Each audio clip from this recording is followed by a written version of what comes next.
Assalamualaikum warahmatullahi wabarakatuh.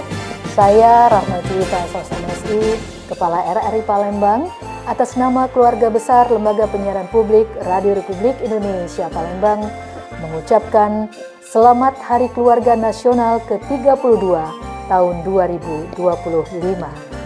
Momentum Hari Keluarga Nasional menjadi pengingat bahwa keluarga adalah fondasi utama dalam membangun bangsa yang tangguh. Melalui keluarga, nilai-nilai moral kebudayaan dan pendidikan ditanamkan sejak dini. RRI Palembang sebagai media publik senantiasa mendukung program-program pemerintah, termasuk program Bangga Kencana dan Quick Wins dari Kementerian Kependudukan dan Pembangunan Keluarga atau BKKBN. Sinergi dan kerjasama program telah kita jalankan melalui siaran informasi, edukasi, dan kampanye untuk membangun kesadaran masyarakat tentang pentingnya ketahanan keluarga.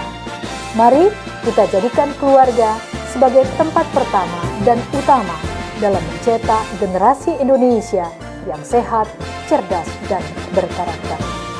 Dirgahayu Hari Keluarga Nasional ke-32, dari keluarga menuju Indonesia Maju. Terima kasih.